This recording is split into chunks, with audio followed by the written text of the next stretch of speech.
Hey, I'm Lauren. And I'm Matt. And this is Publish and Prosper, where publishing, technology, and marketing collide.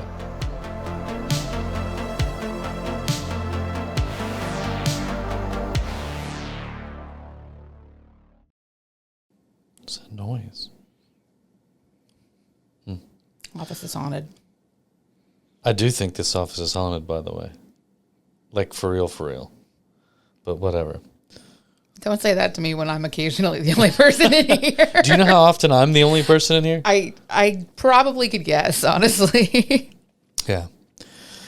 Welcome back, everyone, to another haunted episode of Publish and Prosper. Hey, as long as the audio isn't haunted, I don't care what the rest of the building is doing. Yeah, it's not the audio. It's just the office itself. Right. And that's fine. I guess. I'm not sure how I feel about it yet. But that's not what we're talking about today. It could be. Well, yeah, we could absolutely probably cover an hour or more of that. But Easily. Today we're going to talk about how to choose the right direct sales path for you. So we talk a lot about direct sales. We talk a lot about different ways you can do it. But we've never kind of talked about how to choose the best one for you at the moment that you're in right now with respects to your content. Yeah. And I actually think, because there's we're going to talk about this kind of in like three different stages. We're going to talk about them in three different levels of effort. Yes. Which could map to stages, but won't always necessarily. That's true. That's a fair point. But what I do think actually is that the second of the three that we're going to talk about, I don't think we've ever talked about in an episode before. We haven't really, no. So this is something new. How exciting. It is, yeah. It's getting harder and harder to come up with something new in 100 But plus for anybody episodes. who's read my book, clearly not me. They already know about section 2, clearly not you. That's okay. Maybe I'll pack it for some of our upcoming travel and events. Not unless you need something to help you sleep at night. I do have a terrible time falling asleep on planes. Then you should absolutely, yeah. Maybe I should turn it into an audiobook. That would be great. Yeah. I know someone that has recording equipment if you wanted to do that. Yeah, you should give me their number. Okay, great. Hopefully they don't have any ghosts in their audio system. Not this time. Good. Yeah. Today we're going to talk about a couple of different ways that you can start your direct sales journey based on level of effort or where you happen to be at in your journey for content creatorship and authoring and whatever else it is you're doing. But we're going to basically break them up into a couple of different categories. Those are going to be kind of what we're calling direct assisted platforms. So these are platforms that will actually build a site and storefront for you based on a little bit of information. And so it's probably the easiest of all of them to kind of get started with. We're going to talk about what we call marketplaces. And that's the bucket that Lauren was referring to that we haven't really talked much about before. And these are places like Etsy and some of the others where they're true marketplaces. And then we'll get to the e-commerce platforms or e-commerce tools, which we talk fairly regularly about, but do require a level of effort that is more than the first two. Yeah, we'll definitely talk through those. Hopefully get to a point too where we talk through some additional tools and also how to kind of choose which of these is right for you. I do also want to just say right up at the top before we dive into it, if you are already selling direct, I think this is all still relevant and interesting information for you, because even if you are already established, like let's say you do already have a Shopify store set up and you are already doing that, you might still want to consider opening up a store on a marketplace and using that as a discoverability tool. Or maybe some of these direct assisted tools might be a good way to help you out if you wanted to build like a dedicated landing page for one specific book or something like that. So even if you're already selling direct, hang out because you might find something interesting in this episode. Leave it to Lauren to go ahead and just blow the scope of this thing out of the water. Come on. We'll add another topic in, which is hybrid. Why not? Let's add more to the party. Great. Merry Christmas. So for those of you that are interested in selling direct, but you don't have the time or the experience, or you just want to give it a quick try and you don't want to invest too much in it, or you're just like, yeah, I just really don't want to build a website right now, or I don't want to build a store right now, no matter how fast and easy it is. These direct assisted platforms, I think, are really great for that. They're fairly new, and there's not a lot of them, but there's a couple of good ones for sure. It's great for testing things like digital delivery of your ebooks and audiobooks. These sites incorporate print on demand. And they partner with print on demand facilities. They're just really easy to set up and jump into. They're great for early stage authors. Yeah. I don't know if I would use one of these if you have an extensive catalog. You certainly can, but I think they're really more geared towards, again, early stage. Yeah, if you've got a handful of titles, one title, they're great for this. If you've got a lot of titles, an extensive catalog, again, you can use these sites, but you may be better off jumping ahead to option 3, which is a full-blown e-commerce solution. I think that these are a really good stopgap for people that know that they're getting to that place eventually. So if you are an author who already knows, like I've heard the spiel, I'm sold on selling direct, I want to do that, I'm into it, but it's going to take me some time to get an actual website built out. Because if I want to put all this effort in, I want to do it right. Yeah. Which is totally fair. But this is a great solution for, like, in the meantime, let's say you're going to an event in a couple of weeks and you're like, shoot, I really wanted to have my direct store set up already before then, and that's just not possible. So let me spin this up really quickly, use this as like a temporary solution while I'm having either, like, you're designing it yourself or you're having somebody else build out that actual endgame website for you. So I think this is a perfect solution for that. They're really great because they automate most of what you would normally be doing yourself in terms of managing the website. They handle all the infrastructure. They handle most of the technical back-end stuff, if not all of it. And most of them handle all of the payments, processing. And a couple of them will share all of that customer data with you.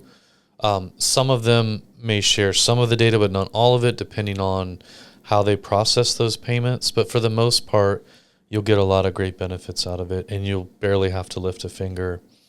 The main platforms to consider would be books.by or booksby. They're awesome. We really like them. They're based in Australia, but they have a global reach, so I wouldn't let that concern you. Their templates and their tools are really awesome. The other one's called Stack, or stck.me. They cater to a more largely creator audience, but certainly take care of authors as well. Books.by or booksby clearly focuses mainly on authors.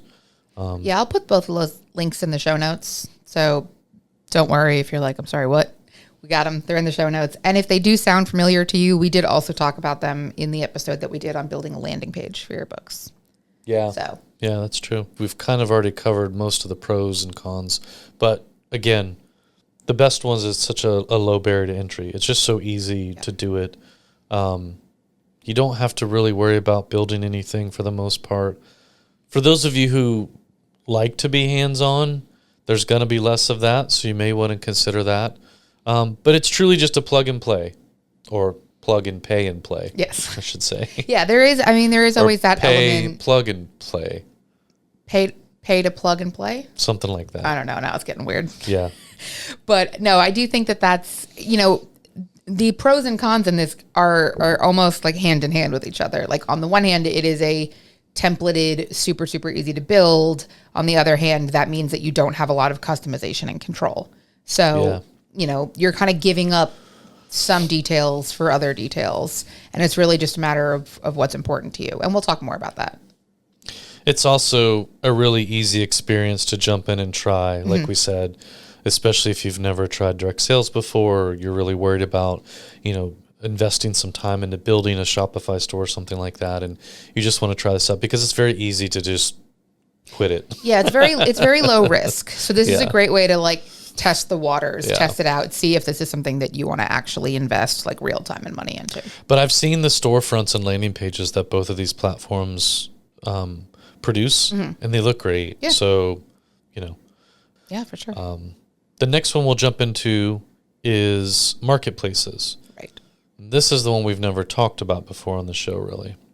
Which is kind of surprising to me. I can't believe we've Not never so much. I guess, yeah, I guess we've never really had a reason to before, but it is kind of an untapped area for us to talk about. It's an untapped area for us to talk about, yeah. I think part of that is, I think initially when you talk about selling direct or just as an author, your first thought isn't to go sell your book on Etsy. Right. So, there might be people listening to it right now that are going, certainly well, some have, that's not. sure, but yes, yeah. of course. But there are definitely people. I mean, even me at first, when we were first talking through the content of this episode, and you said marketplaces like Etsy, I had to like sit with that for a second and go, that's not. Oh, well, I guess it is. Because to be clear, these are not like this is different than using something like a retail distributor like bookshop.org or Amazon. Yes. Because you are still the store owner. That's right. On a marketplace. Yeah. So it's not something where like Amazon is the seller. Amazon is and I know Amazon Marketplace is a thing, but it's not the same. It's not. It's not. You're right. It's not the same. 100% not the same at all. Yeah. And maybe marketplace is a term that does it injustice, but that's what they're called. So that's what we'll stick with. But you're right. These are nothing like, or the experience is nothing like being on Amazon or even Bookshop or some of the others that we'll talk about. And the experience is different. So you're 100% right. But what makes a marketplace different than, let's say, the group we just talked about where they're direct assisted, or the group we're going to talk about next, which is e-commerce solutions like Shopify, marketplaces are different because their biggest feature, their biggest advantage is that they spend money and time driving traffic to their marketplace. Yes. So it's great for discoverability, which is what Amazon used to be. Great for discoverability. Right. Right. So if you're okay doing some work to build your own little storefront area, and you want to skip over that direct assisted experience because you want to benefit from some built-in traffic and market share, then you might want to try this step before going full-blown, Shopify or full customized store. This is a pretty solid hybrid step in the middle here, where it's like you're still getting kind of some control and some remarketing opportunities, some opportunities to, make the storefront your own, but also accessing an existing audience and existing traffic. You're not exclusively responsible for being the one to send traffic. And I absolutely, like me personally, Etsy is one of the places that I'll go to and like just kind of browse and see. But that's one of the other benefits too you just touched on. Yeah. So, the first bucket, you're basically selling your book. With Etsy or some of these other marketplaces, you can sell multiple products. So you can sell your book, but you can also start dabbling with merch. If you write, sci-fi and fantasy and you've got some, character merch or things like that you've been wanting to try, or something to do with, a world or a realm or whatever that might be, like these are also great options to be able to sell multiple types of products in one storefront. Yep. One of the other differentiators here is that you have a couple of different options when you build an Etsy storefront. You can manually fulfill, and this is important to understand. If you're selling print and you choose to manually fulfill, that means it's your responsibility. So you'll need to order copies of your book ahead of time, and you'll need to have them on hand so that when you get an order, you can pack it and ship it. There are a lot of print-on-demand providers and other fulfillment companies that have built plugins and things for Etsy. And Lulu you can use on Etsy if you create a Zap on Zapier. So there are ways that you can also achieve automated fulfillment still using something like a marketplace like Etsy. Yes. And I just wanted to be clear on that because, again, that first bucket is truly hands-off. Booksby, Stack, they have automated fulfillment tools that can help do that for you. And then digital delivery is obviously, super simple. The important thing here is that as you get into this hybrid area of marketplaces, fulfillment is also a bit hybrid. You can choose to do manual, or you can choose from an assortment of providers that will plug in and do it for you. Yes. Like Printful and Printify, some of those others, they have plugins for Etsy where, again, if you're going to sell merch or things like that, you can automate some of that stuff and make your life a little bit easier. I've not actually used one of those plugins on Etsy. I don't have an Etsy store. It's one of the ones I didn't necessarily try out, but I've heard and seen from others that it is pretty easy. It's great, again, for people who they need some more discoverability because maybe your email list is not very big and you've not been doing much advertising and your social media game is a little weak.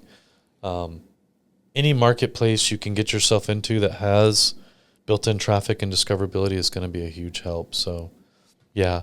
What were some of the other ones that you wanted to mention, the platforms? I think Fourth Wall and Gumroad are both platforms that could be, or marketplaces rather, that could be worth exploring. And I'm also going to throw a TikTok shop into the ring. Yep, you have to. TikTok shop is a huge marketplace, but I also would keep it almost separate from, like, to me, TikTok shop and Instagram are two different things. Yeah. You know? Yep. And I think that is, it's kind of worth approaching as its own thing. Even though it is hosted on a social media platform, I would almost approach it with a different mindset. I agree. Because it also has a lot of different rules and stuff too. Yes. And it's really very much confined to its own ecosystem. Whereas some of these others, you can, kind of drive traffic and play with it. And like TikTok shop is its own thing. Like there's no going outside of the ecosystem.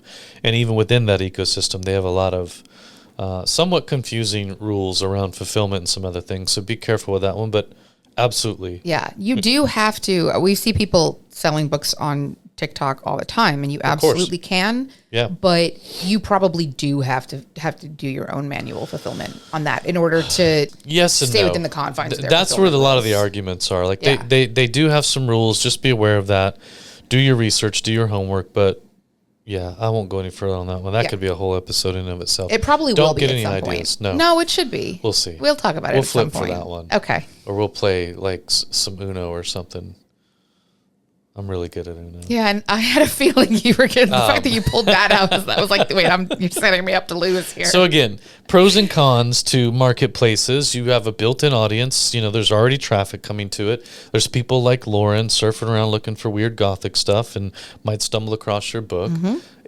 Somewhat easy setup and management. Again, they've been doing this a long time. So to set up an Etsy store is not rocket science. It's not complicated.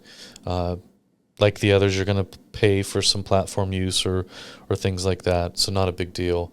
You're going to be limited in customization and personalization and, things like that. Like Etsy's not going to let you go crazy with the color palette or, uploading a ton of photos of yourself or, there's not a huge about you section, but that's okay. Again, limited control over customer data and relationship data. You might get some, you won't get all of it. But any little bit is helpful. Yeah. Which is why, again, we said this was kind of like a hybrid or a bridge solution here. Yeah. Where like this is not completely selling direct in the sense that you have unlimited access to collect any and all customer data. But there is still that, like, you have the opportunity to build some kind of direct relationship with your customers. That are shopping on Etsy or any of the other marketplaces. Yeah, and again, it's one step closer to more of an owned channel, right? Like, again, we're never going to convince people not to use Amazon, but our goal is to convince people not to send hard-earned traffic and customers to Amazon. Let Amazon send customers to you. That's the real play. So, in this scenario, again, you don't get to keep all customer data and things like that, but you're going to get some of it. And if you're going to drive customers somewhere, drive them here instead of Amazon. Yeah. You know what I mean?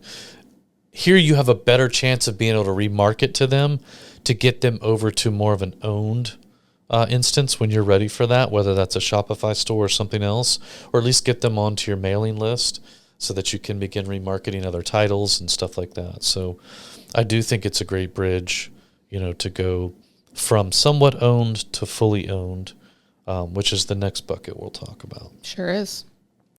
So we've talked about direct assisted platforms. We've talked about marketplace platforms. Next bucket is what? E-commerce. It's our favorite. That's obviously, you've heard us talk about this one once or twice. You're probably tired of hearing us talk about this. I'm tired of talking about it. Are you really? Absolutely not. I hope not, because you're talking about it in London in a couple of weeks. Wow, it is in a couple of weeks. Yep. I don't think I've even shared the outline with you yet, have I? You sent me the description doc, and that was it. Oh, yeah. I have the one paragraph summary. We'll just get up there and wing it. That's what we always do. Sounds good. It's Yeah. fine. It's fine. E-commerce solutions. Yes. These are our favorites. These are Shopify, Wix, WooCommerce. There are others. We focus on those three because they tend to be the easiest, most robust platforms. But there's others that are coming up.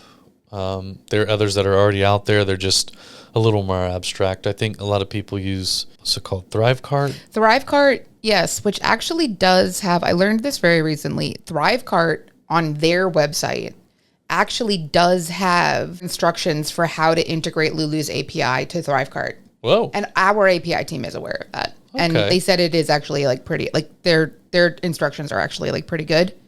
There So you you go. can, if you're somebody who wants to use our API solutions and ThriveCart is kind of your bridge for that, that is an option. We already said Zapier or Zapier or whatever for Yeah. like, if you want to connect to Lulu Direct, but it's not one, like your website is built on a platform that isn't one of the three that Yeah. we have plugins for. If you There have are an ways to work existing around website, this. that's right. Yes. Yeah. Yeah. We've talked about this before. Like Justin Moore, he uses Framer. Mm-hmm. That's the website platform that he uses, but he used the API.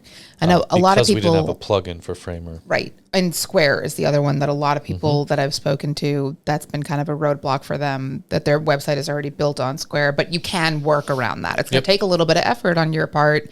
You might need to outsource it to somebody with a little more like tech savvy than you, but it is still doable. Yeah. Absolutely. Yeah. We actually talked about, we did an episode a while back, episode 31, that was your 7-step guide to building an online bookstore. And we broke down a lot of the 7 steps, obviously, but we broke down really like a lot of what you need specifically to actually build an e-commerce store, whether you're building your website from scratch or plugging any of these solutions into your existing site.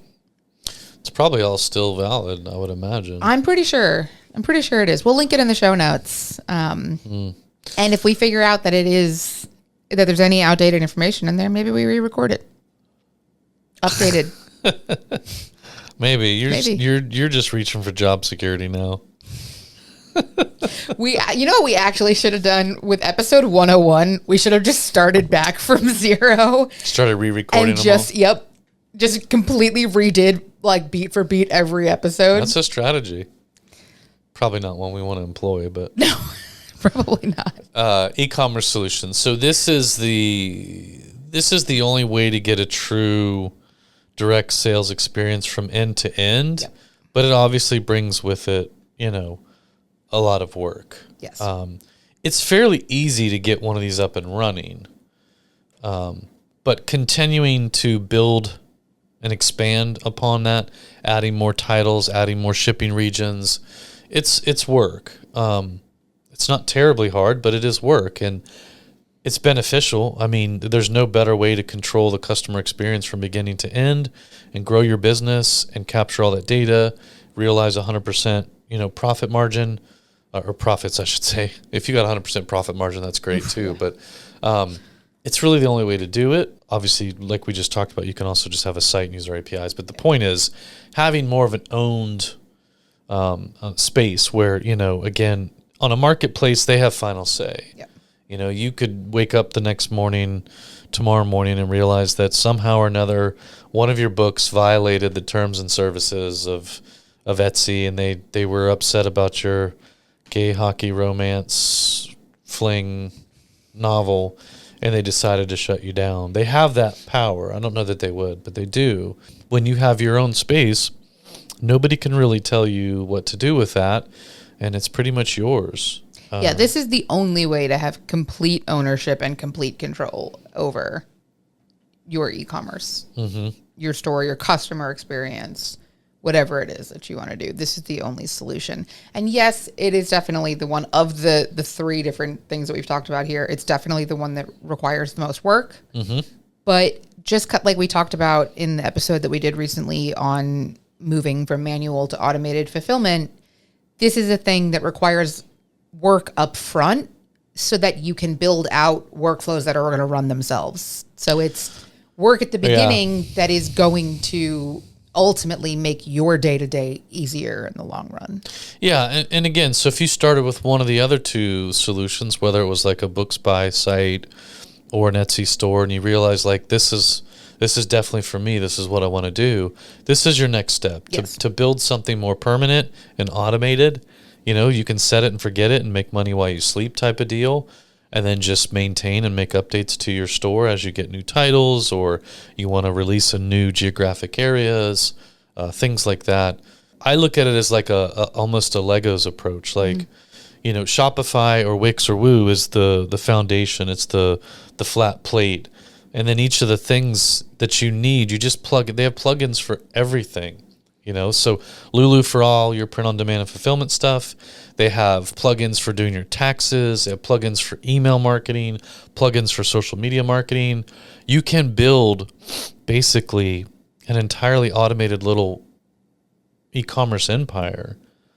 And again, it takes some time, but you just do a little bit at a time. And before you know it, again, you've got a full-blown business that for the most part is primarily automated. And I think that's really cool. Like, that's my favorite part about that stuff. That's why I get so excited about Shopify stuff. Like, this is why we'll never get tired of talking about e-commerce solutions and direct sales and selling direct and all of that. I'll tell you one thing, though. Yeah. It's not to say that Shopify doesn't have their issues. I mean, sure, Shopify is not perfect, but no platform is. No. I'm not paid by Shopify unless they want to come stroke me a check. I won't turn it away. But I have found after playing with a lot of them, and obviously we, have built integrations for several of them, that Shopify tends to be the easiest, most widely sort of used. And they're just continually updating and building new things. That being said, Shopify is also notorious at times for, changing their policies or pricing sometimes. Nothing that I've seen so far has led me to be like, screw you guys, I'm out of here. But, if you do some research, you're going to see some of those things. Just know that that's normal. They all do it. I think Shopify is probably the best of them in my opinion, but I know other people have had really good experiences with Wix, WooCommerce, and even some of the others like Thrivecart and a few of the others we've talked about. Yeah, I think that's a really fair point. When you're looking at these different options, whether it's any of these like higher level solutions or the individual options within them, make sure that you're kind of comparing some of the options on the different platforms if you're turned off by something. So if you're looking at it and you're saying like, oh, well, this one costs money to use, they all cost money to use. What they cost, maybe there is one that's more affordable than the other ones. But all of these, there is going to be some kind of access fee, subscription fee, that's right, like platform hosting fee, whatever it is.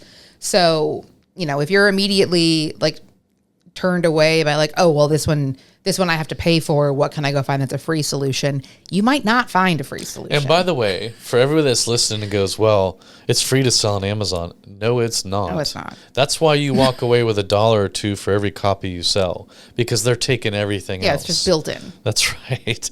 So we get that all the time where it's like, why would I sell direct when I can sell for free on Amazon? You're not selling for free on Amazon at all. Mm-hmm. They're taking your customer and they're taking 80 to 85% of your royalties. Like, so just choose your poison, you know? And quite frankly, $39 a month for Shopify, in my opinion, as long as you're selling, multiple copies of your book every month or more, that's nothing. That is nothing to have such a robust like home base to own your business and be able to move, quite frankly, globally from there in a very easy sort of way. So what are the pros and cons of e-commerce solutions? I mean, we've covered a lot of them already. It's true. There's definitely the, having that access to your customer data, which you have unlimited access. I mean, you have unlimited access to what you're asking for, or what you can potentially get from them. You know, you're not gonna just get a dossier with everyone's first name, last name, address, phone number, credit card, social security number, and everything else in between. But you have the opportunity to collect emails, collect addresses, whatever it is that you might not have on some of those other options. You also, when you're selling on your own store versus selling on a marketplace, are not competing with other stores. You know, there is that element in the same way. And I know we've talked about, we literally just said, when you're selling on Amazon, you're competing with other products and other stores. Yes, that is true on marketplaces as well. You are competing with the other store owners on there, but you have to weigh, like, does the discoverability element outweigh the competition? And there are absolutely ways to make yourself stand out from the competition. Yeah. But in an e-commerce solution, there is no competition. It's just you. Once you've gotten them to your website, there's no one else there that can get their attention. Yeah, and that's the goal for sure. E-commerce solutions, like we said, they do require some more extensive setup. You are going to be responsible for building out your shipping regions and stuff like that. But there's a lot of great help articles on Shopify and Wix and Woo that'll help you with that. Mm-hmm. Lulu has a lot of resources around that. We have an onboarding team here that they're pretty much experts in that stuff too. So there are resources, there's solutions there to help you. Like, I wouldn't let that deter you. I do know that a lot of people, they hit that point where they have to start building their shipping regions or messing with taxes, and they get freaked out and they just don't move forward. They stop, but it really isn't that bad. If you just push through and you get your hands on the resources, it's not that bad at all. Yeah. And once you get it done, you can have a really great store. And again, yeah, there's fees and things. So, you know, generally the lowest plan on Shopify is $39 a month. And I think Wix and WooCommerce are very similar in price. And that basically includes everything you need to have a fully functioning, you know, website and store. They'll process transactions for you, and then the money just goes right into your account. Right. That's the other beauty of it as well. You know, when you're selling on retailers like Amazon or even through Ingram, and some of the other channels, you have to wait 60 days minimum for your money. Yep. Sometimes more. When you are doing e-commerce and some of the marketplaces and some of the direct assisted, so all three of the buckets we've talked about, you're going to get that money within a matter of 48 to 72 hours, sometimes faster. In my Shopify store, the money's there almost immediately. I think technically they have to tell you between 24 and 72 hours, but I've never had a book sale on my Shopify store where the money wasn't in there immediately. You know, like it's that simple. And then that's what I connect my production to. So when somebody buys a book on my Shopify store, the order gets transmitted to Lulu. I have my Shopify card on file with Lulu. So the same account that the book money went into, the full retail price, the shipping and everything, that's where Lulu's pulling the production cost out of. All the profit is still left in my account. So I'm just paying the manufacturer out of that. So I'm literally no money up front, no money out of pocket. My entire operation is completely automated. I can sell books and make money while I'm sleeping. Wow, you're really good at this. Took a long time to figure out. That you're good at this? No, that to figure out how to do it. No, you've been doing this for longer than that. Because we did a whole episode on how direct sales actually works. So going through that and not just on like building out your store, but that actually like how do the sales and transactions work from end to end and stuff like that. Mm-hmm. I'll link that one in the show notes too if you want to dive deeper into the process that Matt just talked about. Yeah. So we've covered the three different kind of options here for how you're going to go about managing your direct sales, choosing which solution is right for you. Let's actually talk about how to actually go ahead and choose which of those paths. Yeah. Which is hopefully what it says on the title of this episode. So we should probably cover that. So I think there's two approaches here. Uh-huh. You can take the Lauren approach and create a spreadsheet and a matrix with columns for how much control do you want? How much time do you want to spend building it? How much money do you want to invest? You know, and go on down the list of all the things that are important to you. And then down this side, you can put all the different platforms or, you know, marketplaces, platforms, all of those things. And you can go through and do a full-blown matrix, if you will. Or you can do the MAT solution, which is just whichever one your gut tells you you'll actually follow through with. Both of those are great, great options. You know those logic puzzles that are the like Yes. a matrix. I'm sure it wouldn't surprise you to know that as a kid I loved those. It would not surprise me. Would not to know that surprise you at all. No. But yes, there are definitely, and I think that in all three of these, there is kind of, it's like a spectrum of, you know, what matters to you, which things matter more than others. You know, in some cases, if you're like, I don't really care about controlling the aesthetic or branding. Like I'm fine using whatever template is provided for me, or I am fine with my storefront looking the same as everyone else's, then that's lower on your list of priorities. For some people, that branding, having that like complete creative control where it is like part of your ecosystem in every way possible and looks indistinguishable from everything else about your brand, then that's much higher up on your priority list. And you want to make sure that you choose an option that allows you complete custom and creative control. So I think the three main questions that you want to ask yourself are, how much control do you want? How much time and or money do you want to invest? And how important is owning customer data and the customer experience to you? For me, it was easy. Yeah. I wanted full control. Yes. And I wanted all my customer data. And I wasn't overly concerned about my investment of time and or money. So, like I said, I went with my gut, and I just knew that those things that's what was important to me, and those were some of the other things that weren't so important to me. So that's why I went the Shopify route. But I do agree. I think when you're sitting down to plan out which path you want to try for direct sales, those are probably the most important things you could ask, because I think for most people, when they don't think about it that way and they don't understand these different types of paths that you have, they just jump right into what is probably most commonly talked about, you know, Shopify or some of the others, and they're not prepared, I think, for sometimes the level of time it might take or financial investment for certain things. For me, it was, again, a no-brainer. I think those are the important questions, Ash. You're right. Yeah. I think it's also not necessarily a question, but something that's important to keep in mind while you're going through this is that immediate solutions are only good for the short term.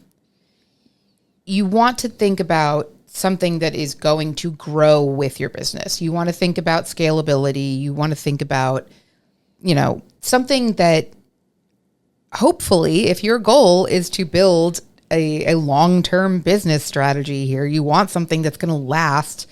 You want something that 5 years from now, your business has grown exponentially and your tech stack or your e-commerce solutions or whatever have grown with you. Like, keep that goal in mind. And it's okay if the answer is genuinely like, no, I want to sell this one book that I have, and I just want a quick and easy e-commerce solution to sell this one book. It's a part of a bigger ecosystem, but it's just the one book. And I don't really care about like building an empire out of this. I just want a good solution, a simple solution that'll let me sell this one book. That's great. You can do that. But if your goal is long-term growth and scalability, that should be a factor that you consider while you're deciding on your solutions here. Yeah, and again, you know, it could be a graduated approach. You can start with a Books by site or a Stack site. You could then go on and start incorporating, you know, some marketplace presence like, you know, Etsy or one of these others. And the whole time behind the scenes, you could be building out a Shopify store and getting ready to launch like your full scale, fully direct, fully branded, you know, experience. And some people do that. And, you know, once you launch that, you can slowly taper out the other two if you want, or leave them in play for a while. It just depends. But yeah, so I think you said that up front, you know, it doesn't have to be an either or necessarily. It can be a this and then a this and then a that for a total thing, right? That's how I do math. Perfect. Maths. But yes, I agree. I actually think that framing this as choosing which path is right for you might actually kind of be a trick No, statement, because I for- think that all roads lead to the same place in the end. Maybe, yeah. But I do think some people need a very distinct path to start with. Yes. I just wanted to make the point that, similar to what you said, ultimately, your goal should be to get to a fully owned state. Unless you're one of those 1 out of 10 who, again, like you said, is just looking to sell this book, no bells and whistles, not even like your big thing, and that's okay. So, Yeah. yeah. Now, we did touch on a few other things, especially when you think about. I like when you say tech stack. I think more appropriately, your e-com stack is what we're talking about. Yeah. And when you decide to head that path, or if you decide that is the path for you, or it's just the end goal is to get to a place where you're building a Shopify store or a Wix store or something like that, a true e-commerce storefront, there's a lot of tools and plugins that you can build into that to build your e-commerce stack. Your most important should be your email list. Absolutely. Absolutely. I mean, it's an essential part of this, if for no other reason than the fact that the whole point of selling direct is to have that customer data and be able to remarket to them and to be able to speak to them directly. And you can't do that if you don't have an email system. So you absolutely need to have an email service provider. A lot of these solutions will also let you connect your ESP directly to them for the things like the transactional emails that you'll be sending. Yep. So that you have things like your cart abandonment or your post-purchase follow-ups, things like that. So if you already have something, and if you're using something like MailChimp or Klaviyo or Kit or whatever, you can plug those right into your... There's so many of them. Yeah, there's so many. And they all basically pretty much will work. But, Yes. And they all have different levels in terms of what they offer you. Some of them are much more entry level than others. Some of them very scalable, some of them very expensive, some of them very cheap. So definitely do your email is your research on most those. important one. But yes, if you're Social media, there's no guarantee that people are going to see your posts.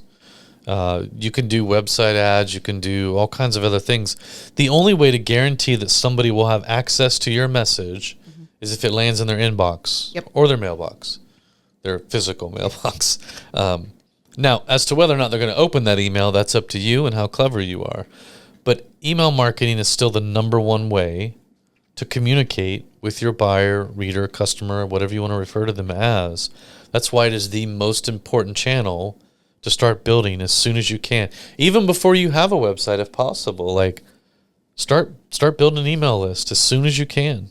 I had this conversation recently at Momentum, and I was asking Paul Gowder and Jeff C. and Lou and everybody there, like, what, how soon in like launching a content channel, if I know that like I'm not right away going to be sending emails to people, but I know eventually I probably will, at what point do I want to start collecting emails? And they were Yesterday. like literally day one. Like you don't launch a content channel without having a way to collect emails at the same time. Even if it takes you a year to send your first email to anybody, day one. Yeah. And they know what they're talking about, so I take their word for it. Yeah, I would agree with that. Yes. There are also a lot of solutions that you can use to help you with customer relationships and customer relationship development. And I'm kind of using that as a catch-all for a number of different things. A lot of people that are selling direct are bundling that into some kind of subscription. So if you're using a paid subscription platforms like Shopify subscriptions, Thrivecart also has a subscriptions thing. Gumroad also has one, which is not to be confused with something like memberships, Right. which would be more like those community-based platforms like Mighty Networks or Patreon, Memberful, Kit, Circle, all of those like have all these things built in there. Yeah. And then I do also, like, we don't talk a whole lot about customer support solutions. We've done an episode on this, one or two, where we've talked about, providing manual customer support. But there are also tools that you could integrate to help you out with that as well. Some of them are directly within the different, like Shopify or Gorgeous. I'm not sure how to pronounce it. I think you said it right. But is a Shopify integration that you can help manage your customer support on there. There's also Reamaze has a Shopify integration and also a social integration, so you can connect your like DMs. The social one would be extremely helpful. Yes, absolutely. So, depending on what type of customer relationship you're trying to build, whether it's subscription, membership, support, whatever, there are absolutely tools and plugins that can help you out with that. Yeah. Another one is automations, workflows. Mm-hmm. So for those of you that are a little more advanced in building out your tech stack, your e-commerce stack, and you're already experimenting with creating automations for yourself and workflows, there are lots of tools, platforms that you can use for that. Zapier is one. It's probably been around for, I'd say, the longest so far. I mean, that I can think of anyways. Yeah, we should probably figure out how to pronounce. But there's a lot of other newer ones that are also incorporating a lot of AI. So Make and Bolt and a few others will help you automate different activities and workflows so that, again, you can truly be hands-off once you get all of these things set up. And automation and workflows really refers to things, an order workflow, for example, or a customer service workflow. If you get an email that comes in to, let's say, info at Lauren's Disney experience.com, you could have an automation or a workflow set up where that email triggers a certain thing to happen. And then what happens is an AI agent will kick in and respond to that email and create a ticket or whatever. So depending on your level of support or the other things that you're doing, some of these automations and workflows could be really helpful. The obvious ones, again, are your fulfillment automations and workflows using like Lulu Direct and stuff like that. So yeah. Disney, that's not a real email. Please don't sue me for copyright infringement. That would be funny if you got a cease and desist. Hey, it meant they were paying attention to us. Oh, that's fair. Who knows? Analytics. Yes. You don't necessarily need a special tool for analytics per se, at least not in the beginning, until you get to a point where you might want to build out some more complex dashboards and things to grow and scale your business. I think for most people, what's internal to the platforms you're using is usually good enough. Shopify has some pretty good metrics and analytics built in. I've not found myself yet going, I wish they would show me this, or how can I get more of this? But if you're one who's actually putting some effort into driving traffic to your website and some other locations, you may want to use Google Analytics and plug in with that. Although GA4 is not so great, but whatever, you do you. I think for the most part, all of the platforms have their proprietary built-in metrics, and for the most part, they're okay.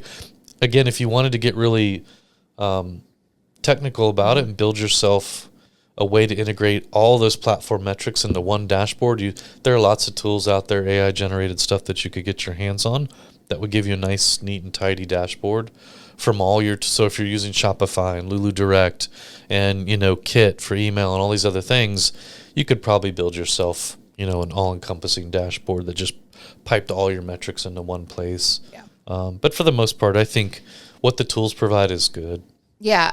So this was actually in the reverse of the way the rest of this episode was set up. This whole bit was set up in order from highest priority to lowest priority. So if you are putting together your tech stack or e-commerce stack or whatever you want to call it, your solutions, your toolkit, whatever, number one priority after you secure your actual sales options, whatever, is email. And then I would say, if you're running through that list and saying, okay, what do I need for this? What do I need for this? What do I need for this? Analytics, you probably don't need anything, realistically. Beyond what you have. You're right. Like you already have access to everything you need. If you want to get really granular or really, really robust, then maybe look into some additional tools for that. Mm-hmm. But I would start with what you already have. Yeah. For sure.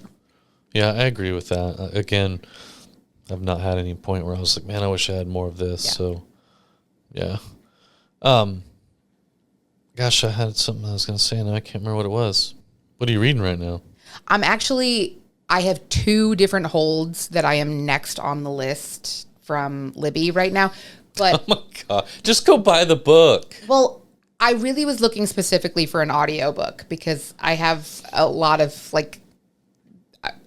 we're about to be traveling a lot. That's true. Starting with this upcoming weekend. So I have a lot of packing and prep and stuff that I have to do. So audiobooks are great for that. And the audiobook that I'm waiting for right now is Enshittification by Cory Doctorow. Yeah. So I'm hoping to get that. If I could get that today or tomorrow, that would be great. Just go buy it. The audiobook? Yeah. We'll see. I can't. Never mind. I try not to buy audiobooks unless I know it's one I'm going to re-listen to. So Christoph had mentioned that to me, that one. And then Caleb Dempsey had also posted about it on LinkedIn. And that's one that I've got on my list. I haven't got to it yet. I'll let you know if it's good. Yeah. I've heard several people say it was pretty good. Yeah. I was in Quail Ridge over the weekend, and they had it on their staff picks shelf, too. So one of the staff members there. Maybe I'll just go pick it up there. Actually, I'll be over by Quail Ridge tonight. Yeah, maybe I'll stop in there and grab it. Do it. Worth it. What are you reading? I just finished a book by John Dixon Carr. He's a murder mystery writer. I'm still on that kick. This one was set in London, old London, which was really cool. It's called The Lost Gallows. But now I'm back to, I got my other, so I had run out of books by Seishi Yokomizo. Yep. But Pushkin has translated and published a few more, so I had to order those off Bookshop, and they finally came. So I'm going to jump back into one of those. Great. Yeah. There's 3 more, and they've got another one they're translating that's going to get released in June, I think. So well, as long as they down. Well, he wrote 77 of these I know, things. He so said. I'm hoping that Pushkin got the rights to all of them, to translate all of them, but we'll see. I don't think I have any friends at Pushkin, but maybe I'll make some in London Book Fair. I feel like that's your in. Oh man. Listen, kids, that's the importance to rights, like foreign rights. Yeah. I don't care what language you write your books in. You never know when they're going to get discovered at one point in time and who's going to want to translate them and get hooked on reading them. So, I mean, I never thought I would have fallen into Japanese murder mystery as much as I have, but... and you never could have if it wasn't for translated editions being available. So shout out to Pushkin again. Yeah. Or Pushkin Vertigo, whatever. If that sparked your interest in any way, shape, or form, we did do an episode on international book rights about a year ago. Yeah. Yes. Yeah. So it was less than a year ago. Yeah, because it was right after London Book Fair last year. So shortly after, yeah. And we have a partnership with DropCap, actually. So if you're an indie published author, DropCap is the only place that has a marketplace for you as an indie published author where you can go and sign up and have your book put in their marketplace for foreign publishers to find it.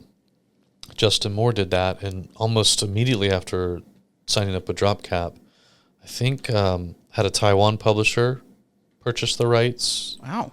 And I think he has another one. But yeah, anyways, so did Louis and a few others, actually. Cool. Yeah. Cool. All right, yeah. Well, check that out. I'll link that in the show notes. And some other resources, too. So help yourself. Everything's going to be there. Of course, you can always just tune in next week to another new episode where we'll talk about something else. Until then, please like and subscribe if you haven't already. You can check us out on any of Lulu's social channels, on YouTube. You can leave comments on Spotify, reviews on Apple Podcasts. And you can email us at podcast@lulu.com. That's correct. Yeah. So thanks for listening, everyone. Later. Publish and Prosper is brought to you by Lulu.com. To learn more, visit publishprosperpodcast.com. For more episodes like this one, be sure to like and subscribe on Apple Podcasts, Spotify, YouTube, or wherever you get your podcasts. Thanks for tuning in.